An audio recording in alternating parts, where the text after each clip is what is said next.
అందరికీ నమస్తే. Star news Telugu స్వాగతం, సుస్వాగతం.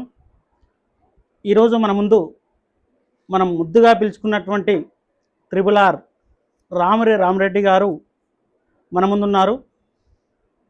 మహేశ్వరం నియోజకవర్గంలో బాలాపూర్ మండలంలోని అల్మాస్గూడ గ్రామ పంచాయతీలో కనీసం ఒక 35 సంవత్సరాలుగా తన రాజకీయ జీవితంలో అనునిత్యం ప్రజల మధ్యలో ఉంటూ ప్రజల కోసం, ప్రజల శ్రేయస్సు కోసం పనిచేస్తూ ఒక వార్డు మెంబర్గా మొదలైనటువంటి రాజకీయ ప్రయాణంలో 35 సంవత్సరాలుగా మాజీ మంత్రివర్యులు, ప్రస్తుత ఎమ్మెల్యే సబితా ఇంద్రారెడ్డి గారి అడుగు జాడల్లో నడుస్తూ ప్రజల శ్రేయస్సు కోసం, ప్రజలకు మేలు చేయడానికి తన సాయశక్తులా ప్రయత్నిస్తున్నటువంటి రామిరెడ్డి గారు మన ముందున్నారు. వారి మాటల్లోనే అడిగి తెలుసుకున్నాం. వారి యొక్క 35 సంవత్సరాల ఈ జీవితంలో, రాజకీయ జీవితంలో చేసినటువంటి అభివృద్ధి కార్యక్రమాలు ఏంటివి, రాజకీయంగా ఎదుర్కొన్నటువంటి సమస్యలు ఏంటివి అనేది వారి మాటల్లోనే అడిగి తెలుసుకున్నాం. సార్ నమస్కారం. సార్ నమస్తే. చెప్పండి సార్, మీరు 1994లో ఒక వార్డు మెంబర్గా మీ యొక్క రాజకీయ ప్రస్తావన ప్రారంభించారు. అప్పటి నుంచి కూడా మీరు రాజకీయ జీవితంలోనే ఉంటున్నారు ప్రత్యక్షంగా. మీరు అప్పటి నుంచి కూడా మీ రాజకీయ జీవితంలో ఎలాంటి అభివృద్ధి కార్యక్రమాలు చేస్తారు ఈ యొక్క ప్రాంతానికి అనేది ఒకసారి మీ మాటల్లో చెప్పండి సార్. మొట్టమొదటిసారిగా ఈ యొక్క అల్మాస్గూడ గ్రామంలో ఒక పల్లెటూరి వాతావరణంలో ఉన్నటువంటి ఆ రోజు ఈ అల్మాస్గూడ గ్రామ పంచాయతీ ఏ అభివృద్ధికి కూడా నోచుకోలేని పరిస్థితిలో ఆ రోజున్నటువంటి రాజకీయ నాయకులకు ఏ రోజు కూడా ఈ యొక్క ప్రజల మంచి కోరుకుంటూ, మంచి చేయాలని, మంచి కోరుకోవాలని ఆ రోజున్నటువంటి ప్రజాప్రతినిధులు ఎప్పుడు కూడా ఈ గ్రామానికి సేవలు అందించలేదు, అభివృద్ధిలో వెనుకంజలో వేయడం జరిగింది. ఆ రోజు విద్యార్థి దశలో మేము ఉన్నప్పుడు ఆ రోజు ఈ అభివృద్ధిని చూసి, ఈ అణచివేతను చూసి, ఈ ప్రజల మీద ఉన్నటువంటి దురుద్దేశంతో ఆ రోజు ఉన్నటువంటి పాలకులు పరిపాలన కొనసాగించారు. ఆ రోజు విద్యార్థి దశలో ఏదేమైనా కానీ ఆ రోజు గ్రామ పంచాయతీ ఎలక్షన్లు 94లో రావడం జరిగింది. 94లో గ్రామ పంచాయతీ ఎలక్షన్లు వచ్చినప్పుడు మేము ఆ పెద్ద మనిషికి వ్యతిరేకంగా ఆ రోజు ఒక యూత్ అంతా కలిసి మేము ఒక ప్యానల్ ఏర్పాటు చేసుకోవడం జరిగింది. ఆ ప్యానల్ ఏర్పాటు చేసుకొని ఆ రోజు అసలు పోటీ చేయాలంటే కూడా భయం, అసలు పోటీ చేస్తే ఏం జరుగుతుందో, ఏం చేస్తారో అనే భయంతో ఆ రోజు మేము ఒక ప్యానల్, సపరేట్ ప్యానల్గా ఏర్పాటు చేసుకొని ఆ రోజు గ్రామ పంచాయతీ ఎలక్షన్లో పోటీ పడడం జరిగింది. ఆ రోజు మేమందరం గెలిచింది కూడా అంత యువకులమే. ఆ రోజు ఒక సర్పంచ్ని బంగారు బాలమ్మని ఎంచుకొని, బీసీ రిజర్వేషన్ ఆ రోజు ఎంచుకొని 8 మంది సర్పంచ్ ఒక ప్యానల్గా ఏర్పాటు చేసి మేము ఒక సపరేట్ ప్యానల్గా ప్రజల ముందుకు పోయినాం. అప్పటికే గడిచిన 2-3 సంవత్సరాల ముందు నుంచే ప్రజలకు సేవలు అందిస్తూ ఉన్నాం. వాటర్ తాగడానికి వాటర్ లేదు ఈ గ్రామంలో. ఒక బోర్ నుంచి ఒక బోరు వాటర్ తేవడానికి ఒక బుర్జు పైన ట్యాంకులు కట్టి ఆ రోజు అక్కడ ఉన్నటువంటి రింగులు ట్యాంకులు వేసి ఆ రోజు ఈ ప్రజలకు వాటర్ అందించినాం. వాటర్ అందించిన తరుణంలో అప్పుడే ఎలక్షన్ రావడము, మేమందరం కూడా గ్రామ పంచాయతీలో ఒక సర్పంచ్ని, వార్డు మెంబర్లని ఎన్నుకోవాలని చెప్పి ఒక ఆలోచన రావడంతో ఆ రోజు మేము గ్రామ పంచాయతీలో పోటీ పడడం జరిగింది. ఆ రోజు పోటీ పడిన తర్వాత భయంతో ఆ రోజు ఎలక్షన్లకు వచ్చినాం. అసలు ఏదేమైనా కానీ ప్రజలు ఆ రోజు మమ్మల్ని అందరినీ కూడా ఆశీర్వదించారు. 7 మంది వార్డు సభ్యులను గెలవడం జరిగింది, ఒక సర్పంచ్ గెలవడం జరిగింది, అవతల ప్యానల్ ఒక వార్డు మెంబర్ గెలవడం జరిగింది. అంత కసితోని ఆ రోజు సీక్రెట్ ఓటింగ్ ఉంది కాబట్టి కసితోని మమ్మల్ని అందరినీ గెలిపించారు. అప్పటి నుంచి ఇప్పటి వరకు కూడా ఓటమి లేకుండా ఈ ప్రజలు ఆశీర్వదిస్తూనే ఉన్నారు. ప్రజా సమస్యల మీద పోరాడుతూనే ఉన్నా, ప్రజల కోసం ఇప్పటిదాకా కూడా ప్రజా సమస్యలపై, అభివృద్ధిపై ఎక్కడికైనా ప్రజల కోసం వెళ్తూ ఉంటా, పని చేస్తాడానికి నేను ఎప్పుడు కూడా సిద్ధంగా ఉన్నా ఇప్పటికి కూడా అని చెప్పి ఈ సందర్భంగా తెలియజేస్తా ఉన్నా.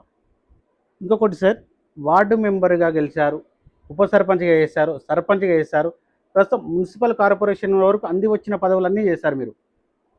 ఇది మీ యొక్క వ్యక్తిగత విజయమా లేదా పార్టీ సపోర్ట్ మీకు ఖచ్చితంగా ఉందంటారా?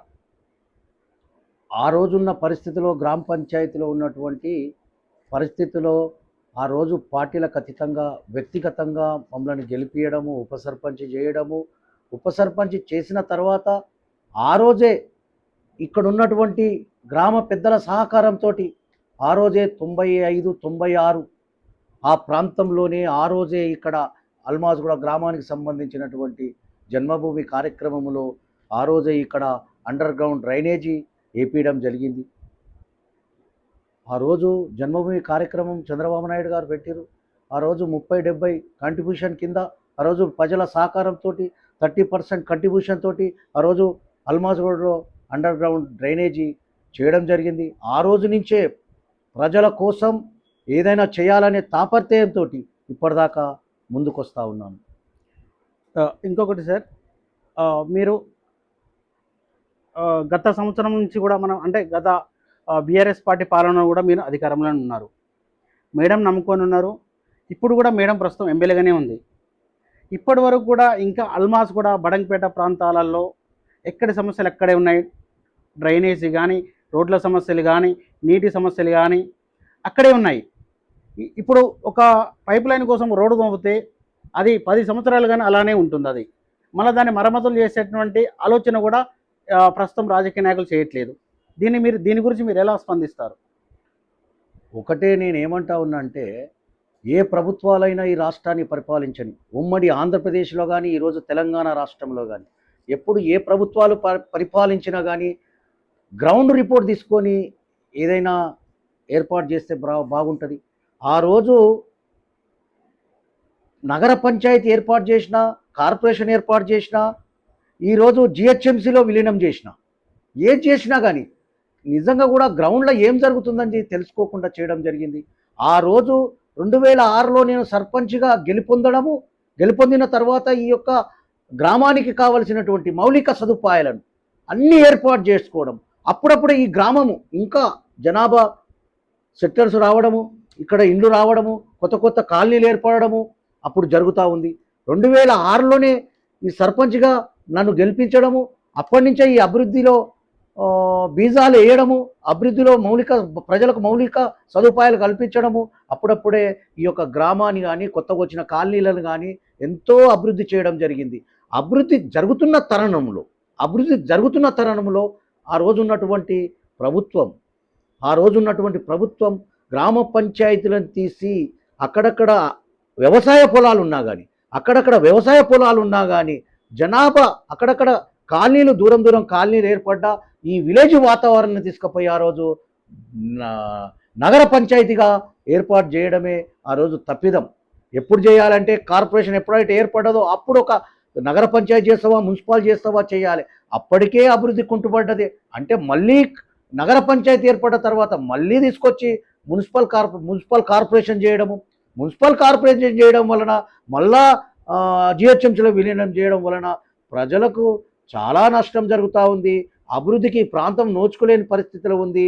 ప్రజలు మౌలిక సదుపాయాల కల్పనలో ఏ ప్రభుత్వాలు ఉన్నా కానీ ఇప్పటి వరకు కూడా ఒక గ్రౌండ్ రిపోర్ట్ లేకుండా, ప్రజల యొక్క ఆలోచన విధానాలు తీసుకోకుండా ఈరోజు ఈ యొక్క ప్రభుత్వాలు అసలు ఏం చేస్తుందో ఈ ప్రభుత్వాలకే తెలియని ఆలోచన విధానంతో ఈ ప్రభుత్వాలు ముందుకు పోతున్నాయని చెప్పి ఈ సందర్భంగా తెలియజేస్తా ఉన్నా.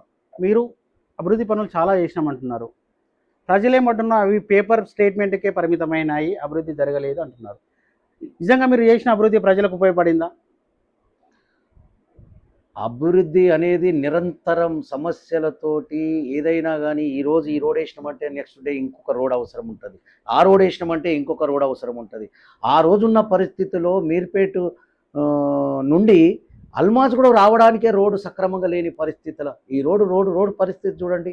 ఆ రోజు నుంచి ఈ రోజు వరకు చేస్తేనే ఈ రోజు రోడ్డు పరిస్థితి ఈ రోజు వచ్చింది.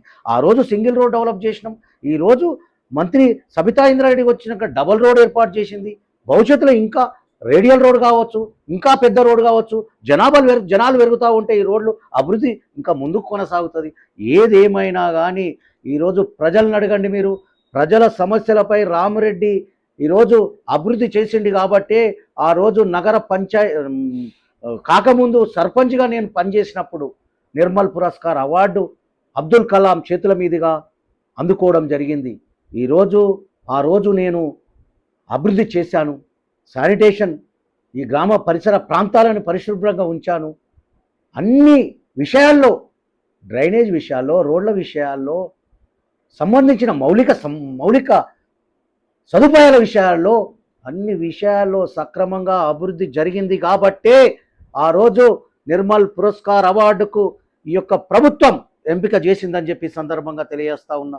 నిర్మల్ పురస్కారే కాదు, ఆ రోజు ఉన్నటువంటి వైఎస్ రాజశేఖర రెడ్డి గారు కూడా బెస్ట్ సర్పంచ్గా అవార్డు ఇవ్వడం జరిగింది.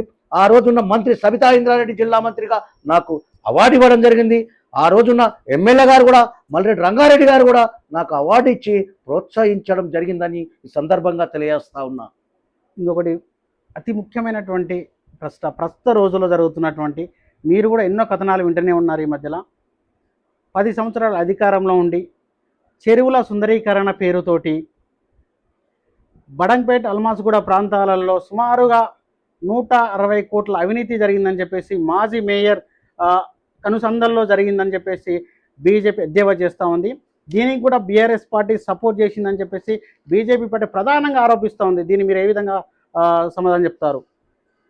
నేనేమంటున్నంటే, అవినీతి ఆరోపణలు అనేటివి అక్కడ ఉన్నటువంటి కమిషనర్ గారు చూసుకోవాలి, అక్కడ ఉన్నటువంటి మేయర్ గారు చూసుకోవాలి, డిప్యూటీ మేయర్ గారు చూసుకోవాలి. మేము ఉన్నటువంటి 32 మంది కార్పొరేటర్లు మాకు తీర్మానము ఎజెండా ఇస్తే ఆ తీర్మానాన్ని ప్రవేశపెడితే దాన్ని ఆమోదిస్తాం తప్ప, ఆమోదించిన తర్వాత ఆ పనులు చేయాలని చెప్పి సంబంధించినటువంటి అధికారులకు తెలియపరుస్తాం తప్ప, అక్కడ జరిగినటువంటి అవినీతి ఆరోపణలు ఏవైతే ఉన్నాయో జరిగినాయా జరగలేదా అనేది ఈరోజు విజిలెన్స్కి ఇవ్వడం జరిగింది, ఏసీబీలకు ఇవ్వడం జరిగింది. ఆ ఏసీబీలో నిజ నిర్ధారణ చేస్తున్నారు.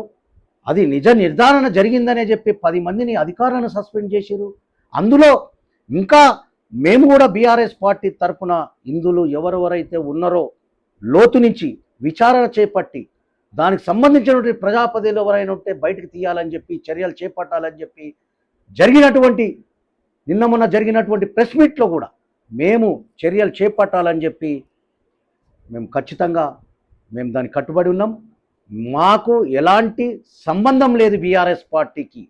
అందులో ఉన్నది అధికారులు ఉన్నారు, మేయర్ ఉన్నారు, డిప్యూటీ మేయర్ ఉన్నారు. ఏమైనా ఉన్నా కానీ కార్పొరేటర్కి ఏం సంబంధం ఉంటుందండి? ఏ కార్పొరేటర్ కూడా ఏం సంబంధం ఉంటుంది? తీర్మానం చేయాలి, ఆమోదించాలి. మేడం అండదండ చూసుకొని చేసిందని అంటున్నారు. మేడము అండదండ చూసుకొని చేయడానికి మా బీఆర్ఎస్ పార్టీ ఆయంలో జరగలేదే.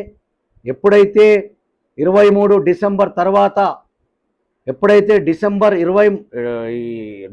3 తర్వాత ఎవరైతే ఆఫీసర్స్ వచ్చారో, ఎవరైతే కమిషనర్స్ వచ్చారో విచారణ చేపడితే 10 ఏళ్ల నుంచి కూడా విచారణ చేపట్టమన్నాం.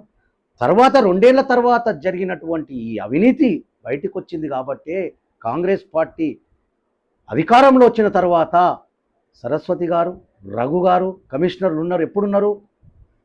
కాంగ్రెస్ ప్రభుత్వం వచ్చిన తర్వాతనే వాళ్ళు కమిషనర్గా విధులు నిర్వహించడం జరిగింది.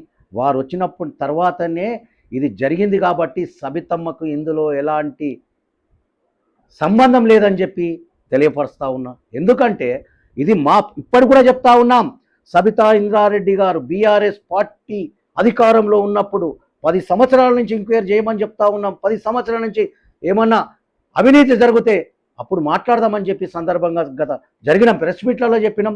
అలాంటిది సబితా ఇంద్రారెడ్డి కానీ మాకు కానీ ఎలాంటి సంబంధం లేదు. ఈ అవినీతి జరిగినప్పుడు బీఆర్ఎస్ పార్టీ అధికారం లేదని చెప్పి ఈ ప్రజలకందరికీ కూడా తెలియపరుస్తూ ఉన్నా. ఇంకొకటి ప్రధాన ఆరోపణ ఏంటంటే, మేడం గారు అధికారంలో ఉన్నప్పుడే పనిచేసారు, ఇప్పుడు పనిచేయట్లేదు, గ్రామాలలో తిరగట్లేదు. ఎంతసేపటికి ఫామ్ హౌస్ ఆడికి ఆఫీస్ కోసం, పార్టీ ఆఫీస్కి వస్తున్నారు, వెళ్ళిపోతున్నారు. అని చెప్పేసి ఒక ప్రధాన ఆరోపణ ఉంది. ఈరోజు ఈరోజు ఆరోపణలు ముందుగా ఎవరైతే మాట్లాడుతారో ఆరోపణలను ఖండిస్తూ ఉన్నాం. ఎప్పుడు కూడా ప్రజలు సమస్యలతోటి క్యాంప్ ఆఫీస్ ఎవరిదండి? ప్రజల సమస్యలను తెలుసుకోవడానికి వచ్చి ప్రజా సమస్యలను తెలుసుకోవడానికి ఆ క్యాంప్ ఆఫీస్ ఏర్పాటు చేసుకుని ఆ క్యాంప్ ఆఫీస్లో కూర్చోవడం జరుగుతూ ఉంది. ఆఫీస్లోకి వస్తే గ్రౌండ్ లెవెల్ సమస్యలు తెలియగా అండి. చెప్తా ఉన్నాను వినండి. ఆ రోజు ఈ రోజు కానీ ఆ రోజు కానీ ప్రజల మనిషి ఎప్పుడు కూడా ప్రజల సమస్యల గురించి పోరాడే ఏకైక వ్యక్తి తెలంగాణలో ఎవరు ఉన్నారంటే సబితా ఇంద్రారెడ్డి గారు. ఈ యొక్క గ్రౌండ్లో ప్రజా సమస్యలపై ప్రజల కోసం ప్రతి కాలనీలో తిరుగుతూ ఉంది. చెప్తా ఉన్న గతంలో సమీక్షలు పెట్టింది అధికారులతోటి. ఈ రోజు కూడా ఈ అధికారులతో సమీక్ష సమావేశం ఈరోజు 11:30-12 గంటలకు ఈరోజు అధికారులతో సమీక్ష సమావేశం ఉంది. ప్రజల సమస్యల గురించి అసలు ఏం జరుగుతూ ఉంది, ఈ కాంగ్రెస్ పార్టీ అధికారంలోకి వచ్చినాక సమస్యలపై ఏ అధికారు కూడా పట్టించుకుంటలేరని సమీక్షా సమావేశం ఏర్పాటు చేసి అలా అడగాలని చెప్పి చెప్పాలని చెప్పి ప్రజలకు కనీసం దోమల మందు కొట్టలేని పరిస్థితిలో ఈ ప్రభుత్వం ఉందని చెప్పి ఎప్పటికప్పుడు వాకప్ చేస్తూ ఉంది సబితా ఇంద్రారెడ్డి గారు. 24 గంటల్లో రోజుకు 12 గంటలు ప్రజా సమస్యల గురించి తిరిగే ఏకైక వ్యక్తి సబితా ఇంద్రారెడ్డి గారు. అది నన్ను కాదు అడిగేది, ప్రజలను అడగండి. ప్రజలకు తెలుసు. ప్రజాపతిలో ఇలా అధికార పార్టీలో ఉన్న నాయకులు చెప్తా ఉంటారు, కానీ ఈరోజు ప్రజలను అడగండి. సబితా ఇంద్రారెడ్డి ప్రజల కోసం పనిచేస్తుందా? ప్రజల కోసం సమస్యలు తీసుకపోతే స్పందిస్తుందా? ప్రజల కోసం పనిచేసి కలెక్టర్ కానీ అధికారులకు కానీ ఫోన్ చేసి మాట్లాడి సమస్యలు తీర్చడానికి ప్రయత్నం చేస్తుందా లేదా అని చెప్పి మీరు ప్రజలను అడిగి తెలుసుకోమని చెప్పి సందర్భంగా తెలియజేస్తా ఉన్నా. ఇంకొకటి ఏంటంటే టీఆర్ఎస్ పార్టీ నుంచి బీఆర్ఎస్ పార్టీగా పేరు చేంజ్ చేసుకున్నారు. దానికోసమే టీఆర్ఎస్ పార్టీని గద్దెదించారు. పేరు తెలంగాణ తెచ్చినటువంటి టీఆర్ఎస్ పార్టీ, తెలంగాణ రాష్ట్రం సాధించుకున్నటువంటి టీఆర్ఎస్ పార్టీ నుంచి బీఆర్ఎస్ పార్టీకి ఎందుకు మార్చారు? తన స్వలాభం కోసమే బీఆర్ఎస్ పార్టీగా మార్చిండ్రు. తెలంగాణ రాష్ట్ర సొమ్మును మొత్తం జాతీయ స్థాయిలో ఖర్చు పెట్టడానికి పేరు మార్చుకున్నారని చెప్పేసి ఆరోపణ ఉంది. దీన్ని ఎలా మీరు స్పందిస్తారు? ఒక్కటండి, నేను ఏమంటున్నంటే ఆ రోజు కష్టపడి 2001 నుంచి కష్టపడి తెలంగాణ తెచ్చినటువంటి గౌరవ ఉద్యమకారుడు కేసీఆర్ గారు ఆ రోజు తెలంగాణ తెచ్చిండు. 10 సంవత్సరాలు అధికారంలో ఉన్నాడు. అధికారంలో ఉండి ప్రజలకు ఏం కావాలి, ఏం చేస్తే బాగుపడుతుందని చెప్పి ఆలోచన మేరకు అది ఏం చేసిండు, ఎలా చేయాలని చెప్పి ఆ రోజు ఉన్నటువంటి ఆ పెద్దల ఆలోచన మేరకే జరిగింది తప్ప అది వాళ్ళకే తెలియాలి తప్ప అది గ్రౌండ్ లెవెల్ మన వరకు అది నేనే అనుకుంటున్నాను. నాకు సంబంధం లేని విషయము. నేను ఒక స్థానికంగా ఉండే నాయకుని కాబట్టి ఆ రోజు ఉన్నటువంటి కేసీఆర్ గారు కానీ, కేటీఆర్ కానీ, హరీష్ రావు గారు కానీ ఉన్నటువంటి పెద్దలు ఆలోచన మేరకు ఆ రోజు పార్టీ మార్పు జరిగిందని చెప్పి నేను అనుకుంటాను. పేరు మార్పు జరిగిందని నిన్న జరిగినటువంటి 2 ప్రధాన బహిరంగ సభలు, అటు అధికార పక్షం కావచ్చు, ఇక్కడ ప్రధాన ప్రతిపక్ష పార్టీ కావచ్చు, 2 ప్రధాన పార్టీలు బహిరంగ సభలు నిర్వహించాయి. జీవన్ రెడ్డి 30-40 ఏళ్ళ సుదీర్ఘంగా కాంగ్రెస్ పార్టీలో పనిచేసి తర్వాత బీఆర్ఎస్ పార్టీలో జాయిన్ కావడం జరిగింది. దానికి ముఖ్యమంత్రి రేవంత్ రెడ్డి గారు కూడా అనేక అభివృద్ధి కార్యక్రమాలు చేసినాం, మేము ఎన్నో పథకాలు అమలు చేసినాము. నిజంగా ప్రజలకు ప్రతి పథకం అందిందా? ప్రధాన కాంగ్రెస్ పార్టీ ఇచ్చినటువంటి పథకం గ్యాస్ 500 గ్యాస్ కావచ్చు, తర్వాత మహిళలకు 2500 కావచ్చు, తర్వాత ఇలాంటివి పథకాలన్నీ కూడా అందినాయి. 70,000 ఉద్యోగాలు ఇచ్చినామని చెప్పేసి నా ముఖ్యమంత్రి రేవంత్ రెడ్డి గారు ప్రధానంగా వీటిని ప్రధాన స్పీచ్లో చెప్పడం జరిగింది. దీనికి మీరు ఏ విధంగా అంటారు? ఈరోజు ఒకటే ఆలోచన మీరు అడిగిరని చెప్తా ఉన్నా నేను. ఈరోజు కేసీఆర్ గారు జగిత్యాల జీవన్ రెడ్డి గారు పార్టీలో చేరుతున్నారని చెప్పి బహిరంగ సభ ఏర్పాటు చేసుకొని పార్టీలో చేర్చాలని చెప్పి అనౌన్స్ చేసినాం. పర్మిషన్ తీసుకున్న తర్వాత ఈరోజు ఈ ప్రజలకు ఏం మెసేజ్ పోతుందో అని చెప్పి ఒక ఆలోచన మేరకు ఆగమేఘాల మీద ఈ యొక్క రైతు భరోసా డబ్బులు 40 కోట్ల రూపాయలను ప్రకటించాలి. ఈ ప్రజలకు రైతు బంధు, రైతు బీమా, రైతు భరోసా అనే పేరుతో పెట్టిన కొత్త పథకాన్ని ప్రవేశపెట్టాలని చెప్పి ఒక ఆలోచనతోటి కాళేశ్వరం ప్రాజెక్టును సంతరించాలి ఒక ఆలోచన చేసుకొని భయంతో ఈరోజు ప్రజలకు మెసేజ్ ఏం పోతుందని చెప్పి అకస్మాత్తుగా మీటింగ్ పెట్టుకొని ఏర్పాటు చేసుకున్నటువంటి వ్యక్తి రేవంత్ రెడ్డి. కేసీఆర్ ప్రజల కోసం, ప్రజా సమస్యల కోసం ఒక నాయకుడిని 20 మాసాల నుంచి ఇబ్బంది పెడుతున్నటువంటి ఈ కాంగ్రెస్ పార్టీ బాధపడలేక ఆయన ఆలోచన మేరకు ఆయనకు ఉన్నటువంటి ఇబ్బందులను 4 శతాబ్దాల నుండి ఈరోజు పార్టీలో పనిచేసి ఈ కాంగ్రెస్ పార్టీని ఎంతో బలోపేతం చేసినటువంటి వ్యక్తి జీవన్ రెడ్డి గారిని 20 మాసాల నుంచి ఇబ్బంది పెడతా ఉంటే ఆ ఇబ్బందిని తట్టుకోలేక ఈరోజు రేవంత్ పోవాలే, కేసీఆర్ రావాలని ఒక నినాదంతో జీవన్ రెడ్డి గారు చేరితే అది తట్టుకోలేక నీ ఇష్టం వచ్చినట్టు మైక్ ఉందని చెప్పి ఒక సీఎం హోదాలో ఏం మాట్లాడాలి ఏం మాట్లాడొద్దు అని తెలిసి తెలవకుండా ఒక హమాయకుల్లా మాట్లాడుతున్నావు. అంటే సోయుండి మాట్లాడుతున్నావా, సోయి లేకో మాట్లాడుతున్నావా అని చెప్పి నేను అంటలేను. ఈ ప్రజలు అడుగుతూ ఉన్నారు. ఒక సీఎం హోదాల ఒక అధికారికంగా ఏర్పాటు చేసినటువంటి సభల ఒక కాంగ్రెస్ పార్టీని ఓటేయాలని చెప్తావు, మళ్ళీ కాంగ్రెస్ పార్టీ రావాలని చెప్తావు, ప్రతిపక్ష హోదా కూడా కేసీఆర్కు కల్పేనని చెప్తావు. నీవెవరండి కల్పేనోకే? ఈ ప్రజలు ఖచ్చితంగా రేవంత్ పోవాలే, కేసీఆర్ రావాలని చెప్పి ప్రజలు అనుకుంటున్నారు. నీ నోటితోని అంటే కాదు, నీ కాంగ్రెస్ పార్టీలోనే వ్యతిరేకం ఏర్పడతా ఉంది. ఈరోజు ఒకటే చెప్తా ఉన్నా, మనుషులే శాశ్వతం లేదు, నీ పదవేం శాశ్వతం. ఆయన కేసీఆర్ గారి ప్రతిపక్ష హోదా ఉంటుందా పోతుందా పక్కన పెడితే అసలు నీ ముఖ్యమంత్రి హోదా ఉంటుందా పోతుందా ఒకసారి చూసుకోమని చెప్పి రేవంత్ రెడ్డి గారికి తెలియజేస్తాం. ఒక్కసారి రాష్ట్ర రాజకీయాల గురించి పక్కన పెడదాం. స్థానికంగా మనం మాట్లాడుకుంటే మీ మీద ఒక ప్రధాన ఆరోపణ ఉంది. అదేంటంటే కుటుంబ రాజకీయాలే జరుగుతున్నాయి. ఆయన సర్పంచ్గా చేసిండు, ఉప సర్పంచ్గా చేసిండు, మున్సిపల్ కౌన్సిలర్గా చేసిండు, తర్వాత మళ్ళీ వాళ్ళ భార్యని కార్పొరేటర్గా గెలిపించుకున్నారు. యువతకు అవకాశాలు ఇవ్వట్లేదు ఇతర వాళ్ళకు అని ఒక ప్రధాన ఆరోపణ ఉంది. దీన్ని మీరు ఏ విధంగా స్పందిస్తారు? ఒకటే మీకు తెలియపరుస్తా ఉన్నా, ఈరోజు అవకాశాలు వస్తాయని చెప్పి ఎప్పుడు పనిచేయలేదు. ప్రజా సమస్యల కోసం, ప్రజలు ఉన్నటువంటి సమస్యలపై ఆ కుటుంబంలో ఒకలా ఎప్పుడు సమస్య వచ్చినా ప్రతి కుటుంబం వెన్ను తట్టి ముందుకు తీసుకుపోయి ధైర్యం తెలియపరిచిన ప్రతి కుటుంబానికి ఈ యొక్క బడంపేట్ కార్పొరేషన్ లోపల ప్రతి ఒక్కరికి సమస్య వచ్చిందంటే నాకు తెలియపరిచిరంటే వెంబడే స్పందించిన, రేపో ఏదో కావాలే, ఏదో పదవి వస్తుందని చెప్పి ఆలోచన కాదు, మనకున్నటువంటి బాధ్యతని, మనకున్నటువంటి ఈ ప్రజలు ఇచ్చినటువంటి బాధ్యతని సక్రమంగా నిర్వహించిన, ప్రజలకు సేవ చేసే భాగ్యాన్ని కల్పించారు. ఆ భాగ్యాన్ని సక్రమంగా నిర్వహించడమే జరిగింది తప్ప ఎక్కడ కూడా ఈ కుటుంబ పాలన అనేది మా అయ్య సర్పంచ్ కాదు, మా తాత సర్పంచ్ కాదు, మా ముత్తాత సర్పంచ్ కాదు, మా కుటుంబకుల ఎవ్వరు కాదు.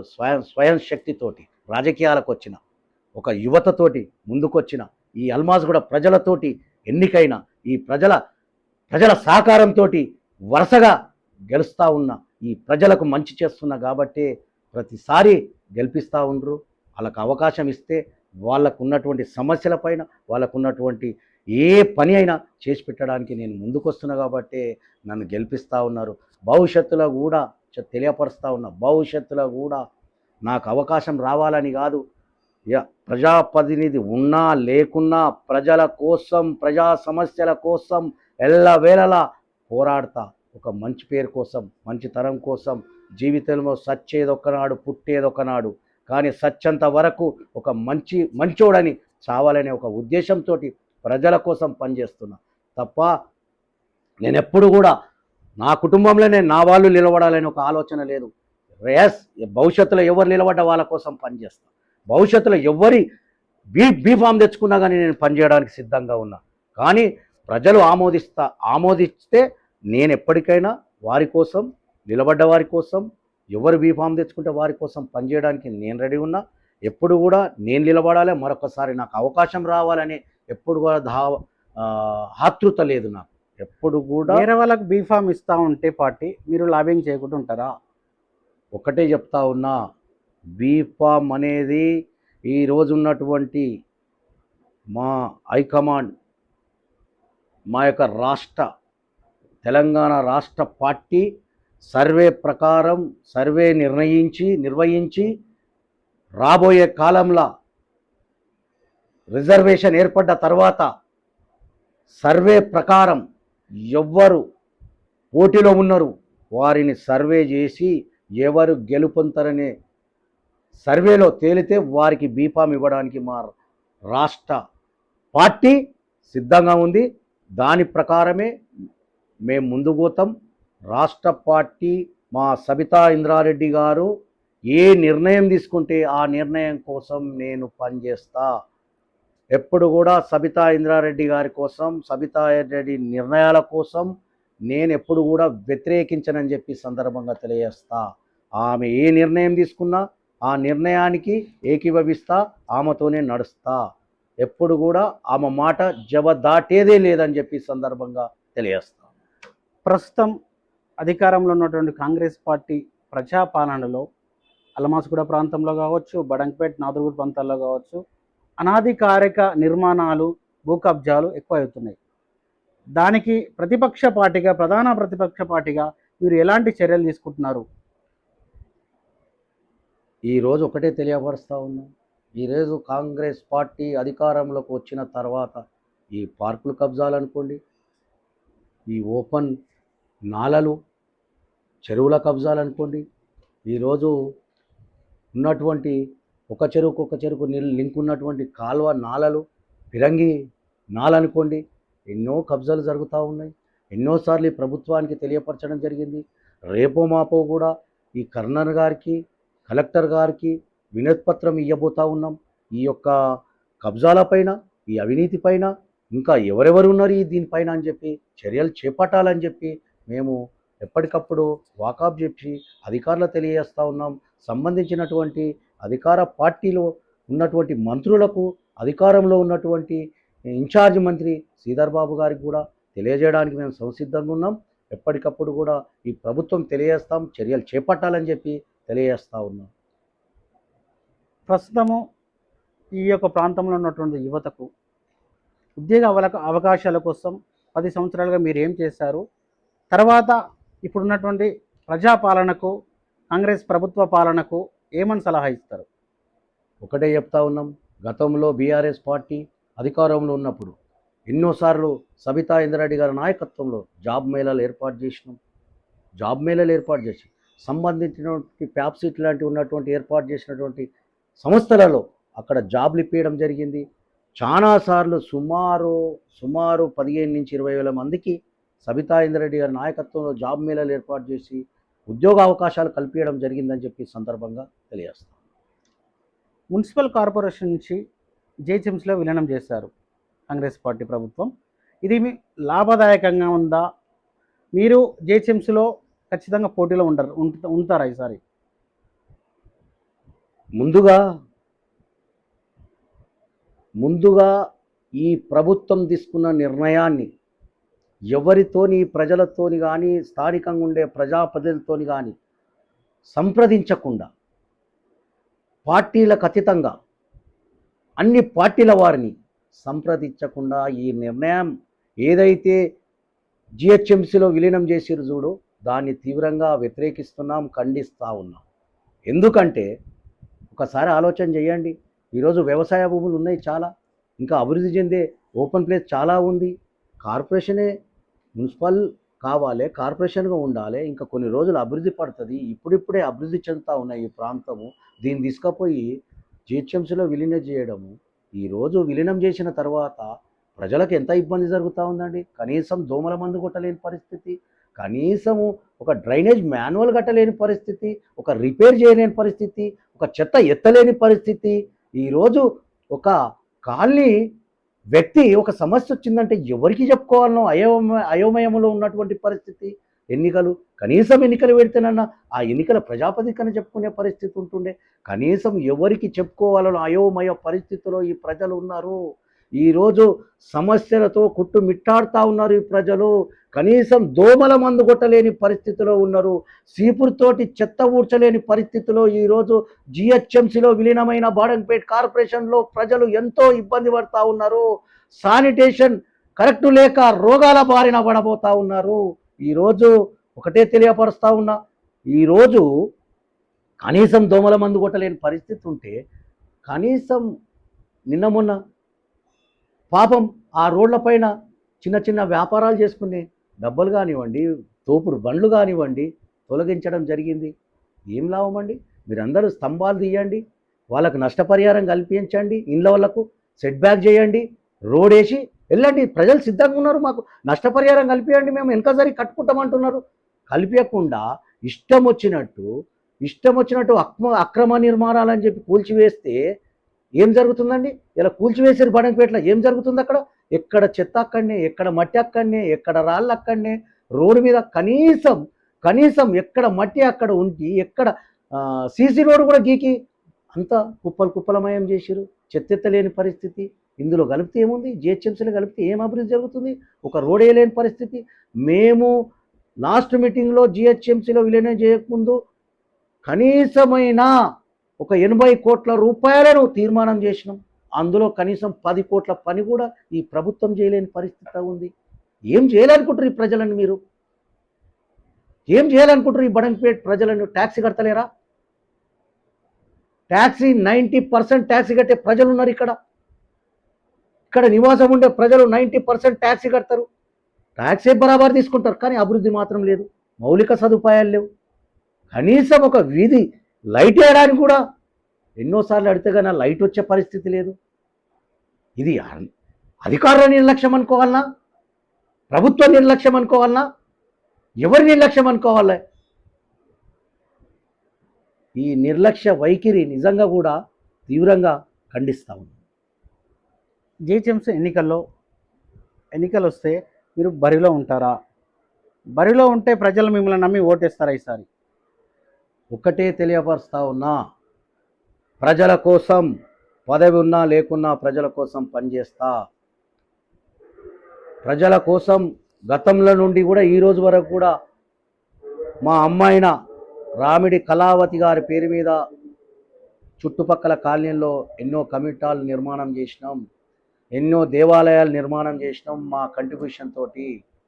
భవిష్యత్తులో కూడా ప్రజలకున్న సమస్యలను అవసరమైతే మా సొంత నిధులు ఖర్చు పెట్టైనా వాళ్ళ సమస్యలు తీర్చడానికి ముందుంటా. ముందే చెప్పాను, ఏదైతే భవిష్యత్తులో మీరు పోటీ చేస్తారా అని అడిగిన దానికి ఒకటే సమాధానం. మా రాష్ట్ర పార్టీ కేటీఆర్ గారు కానీ, కేసీఆర్ గారు కానీ, సబితా ఇంద్రారెడ్డి గారు కానీ సర్వే ప్రకారం రామరెడ్డి ప్రజల ముందు పోతే గెలుస్తాడు అని వాళ్ళకు అనిపిస్తే బీఫామ్ ఇస్తే పోటీ చేస్తా. వాళ్ళు ఏది చెప్పినా వారితో పాటు ఏకీభవిస్తా అని చెప్పి సందర్భంగా తెలియజేస్తా ఉన్నా. రేపేదో పోటీ చేస్తామని కాదు, పోటీ చేసినా చేయకున్నా ప్రజల్లోనే ఉంటా. చివరిగా 35 ఏళ్ల రాజకీయ జీవితంలో మీరు చేసినటువంటి పెద్ద తప్పు, మీ మనసుకు అనిపించినటువంటి తప్పు ఏంటి? జీవితంలో రాజకీయం అనేది అంటే ఎగుడు దిగుళ్ళు ఉంటాయి, కానీ అన్నీ ఎదుర్కొని ముందు పోయిన వాళ్ళే రాజకీయ నాయకుడు.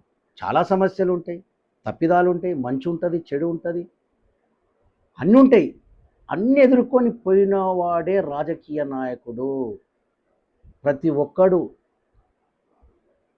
ఆశీర్వదిస్తోడు ఉంటాడు, తిట్టేటోడు ఉంటాడు, ప్రతి చర్యకు ప్రతిచర్య ఉంటుంది. అయినా ప్రజల కోసం నిలబడి పని చేసినోడే నాయకుడు అవుతాడు. తప్పిదాలు అనేటివి ఉంటాయి, ఒక్కొక్కసారి తెలిసి తెలియక ఎన్నో తప్పులు జరుగుతూ ఉంటాయి. దాన్ని సరిదిద్దుకొని ముందు పోయిన వ్యక్తే రాజకీయ నాయకుడు. చివరిగా ఒక క్వశ్చన్ అన్న, మీ యొక్క మహేశ్వరం నియోజకవర్గంలో ఈ యొక్క ప్రాంత ప్రజలకు మీరు ఏం చేయదలుచుకున్నారు? మీ యొక్క లక్ష్యం ఏంటి?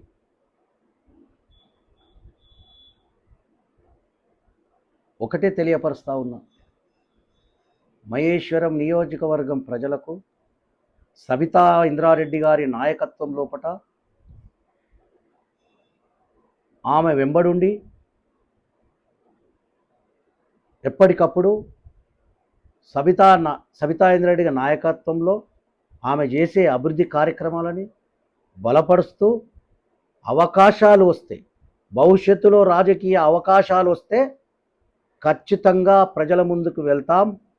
ప్రజల ముందుకు వెళ్ళి నేనున్నానని చెప్పి చెప్పుకోవడానికి ప్రయత్నం మాత్రం చేస్తానని చెప్పి సందర్భంగా తెలియజేస్తాను. ధన్యవాదాలన్న. విలువైన సమాచారం మాకు ఇచ్చి మా యొక్క ప్రేక్షకులకు మీ గురించి తెలియజేసినందుకు చాలా థ్యాంక్స్.